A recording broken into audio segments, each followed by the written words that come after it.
Hello friends, इस साल 80th Venus film festival मुनक्किद हुआ जो 30 अगस्त से 9 सितंबर तक जारी रहा। इस साल वीनस फिल्म फेस्टिवल में हॉलीवुड एक्टर्स के स्ट्राइक की वजह से टर्किश एक्टर्स लोगों की तवज्जो का मरकज बने। तो आज की वीडियो में हम आपको बताएंगे कि किन टर्किश एक्टर्स ने फेस्टिवल में शिरकत की और जान यमन ने किस एक्टर की वजह से फेस्टिवल में शिरकत नहीं की। वीडियो शुरू करने से पहले नए आने वाले व्यूवर्स से दरखास्त है कि वो चैनल को लाइक और सब्सक्राइब करें और कमेंट सेक्शन में अपनी राय का इजहार जरूर करें। तो वीडियो शुरू करते हैं। ओज़गे गुराल, जिन्होंने जान यमन के साथ डुलूने और बेजालिन सीरीज में काम किया, वो वीनस फिल्म फेस्टिवल में बेज कलर के खूबसूरत ड्रेस में नजर आई। ओज़गे गुराल ने इटालियन फैशन हाउस पिंको के ड्रेस में जलवागर हुई और इनके फैंस ने इनकी बहुत तारीफ की, कहा कि इनका ड्रेस बहुत शानदार है। इसके अलावा डेमिड ओज़दमिर ब्लैक स्ट्रेपलेस गाउन में सादा हेयर स्टाइल और हल्के मेकअप के साथ सैकड़ों लोगों के दिल चुरा लिए। नई टर्किश उभरती हुई एक्ट्रेस मेलिस सेजन, जिन्होंने सीरीज गुल जमाल से शोहरत हासिल की, वीनस फिल्म फेस्टिवल के रेड कारपेट में अपने लिबास और पोज की वजह से तवज्जो का मरकज बनी। उन्होंने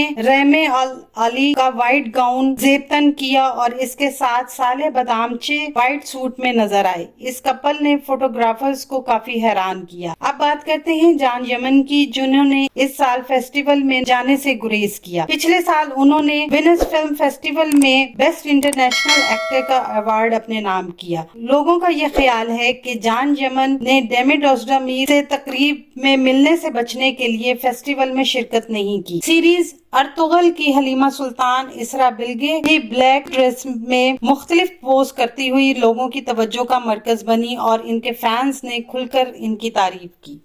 आने वाले दिनों में अपने पसंदीदा ड्रामों की मजीद मालूमात के लिए हमारे चैनल को लाइक करें, शेयर करें और सब्सक्राइब करना ना भूलें। शुक्रिया।